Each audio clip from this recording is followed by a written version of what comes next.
Hello, this is the video tutorial for the LCI data collection spreadsheet.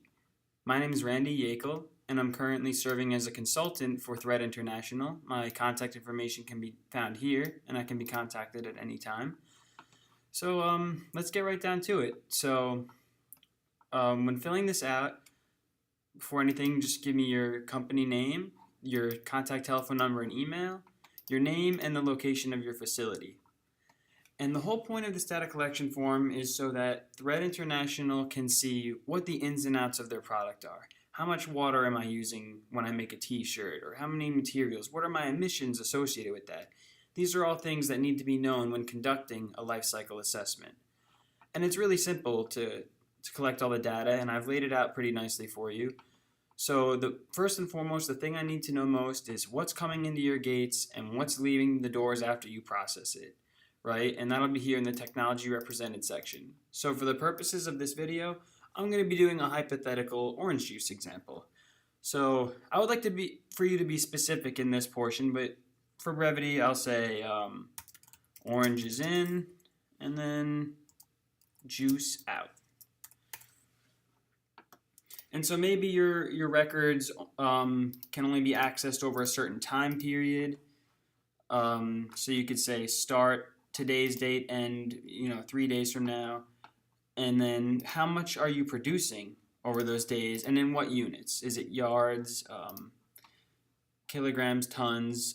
So I have drop down boxes on a lot of things here to make it easier for you. If you click other at any moment, just go next to it and write something so that I could see exactly what units you're using.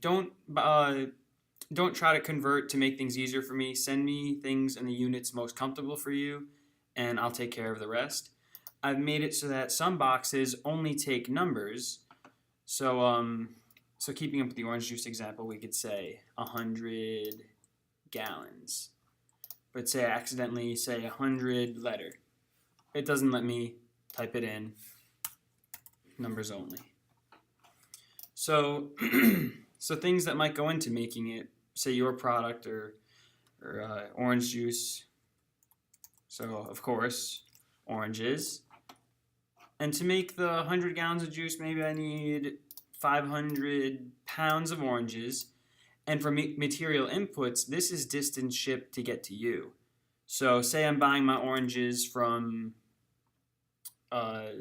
Mexico and I'm in South Carolina or something. Maybe it's 500 miles. And it got to me by a truck. And then for all purposes, just let me know, did you directly measure this? Are they from your purchasing records? Did you calculate it yourself? Explicitly let me know with that drop down box there. And then I only gave you 2 boxes here, so if you right click and you do insert, you can give yourself more lines for inputting. Don't worry if the colors don't match up. Just put them under their respective columns, and that'll be just fine. So useful outputs. So in our case, our primary product is juice. Maybe for some of you of those who deal with plastic, maybe it's extruded plastic, and you can give me an amount. So like I said, we're making 100 gallons of juice. Maybe I have pulp as a byproduct, and I get 25 pounds of pulp. But we also want to know for outputs, what is the distance you are shipping it. So maybe to the next step where the juice goes, for maybe the people that package it, I'm going to ship it 300 miles via an orange juice train. And then, of course, how you got that number. And recycled scrap and recovered energy I'll get into in just a little bit.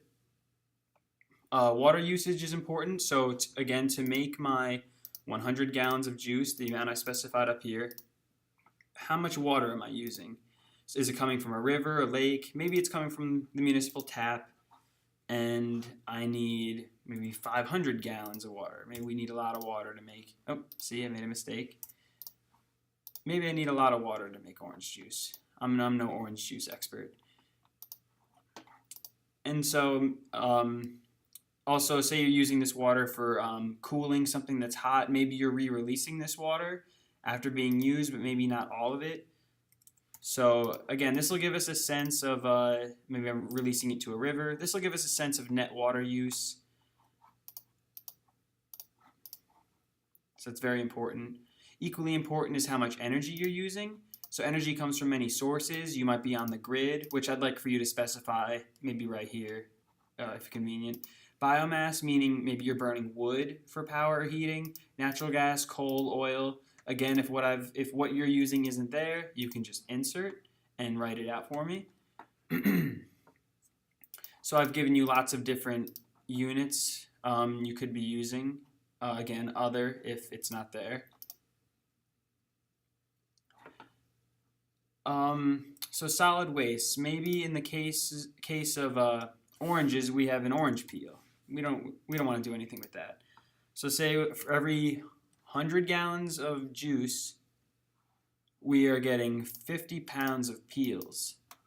And so I can say, okay, maybe I'm landfilling them or I'm burning them for heat, which would actually count as burned with energy recovery. If you're just burning it and releasing the emissions to the environment, you're not doing anything useful with it, so you could say you just burned it. If you do select burned with energy recovery, which can be done with orange peels, that actually would count up here under recovered energy. So you can specify all that up here. So if you're using anything that you consider waste to power anything or heat anything, you can put that right here.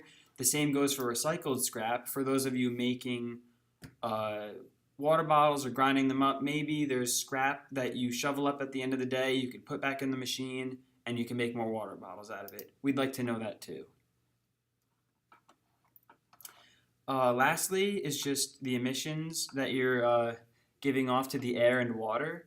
So maybe to the air, maybe carbon monoxide, and maybe it's only a small amount. Maybe maybe it's only 10 kilograms of CO2 for every amount of juice you make. We will be factoring in emissions to air, say for transporting things. So those 350 miles, 500 miles will be taken into account for emissions. Maybe emissions to water. In water treatment, you're releasing sulfuric acid. Just name any chemicals you're releasing. And amounts, maybe it's only a very small amount. So you can do decimals too. And maybe, maybe I know this through utility records. Or our engineers estimated how much we're releasing. So any estimates or assumptions that you think might be unclear, you can just type them in here. Any estimations you did. Once again, if you need extra space, insert and write that out for me. And that's pretty much the gist of it. It should cover the whole production process. This is really important to Thread International, and it helps them stand by the claims they're making to their product. And they really want to verify that it is as green as it seems, as they're making it out to be. And we can't do this without you. So thank you very much for any effort you can give to me in completing this. And I really look forward to seeing how everything works. So thank you for your time, and I look forward to hearing from you. And again, contact me with my information up here if you have any questions. Thank you.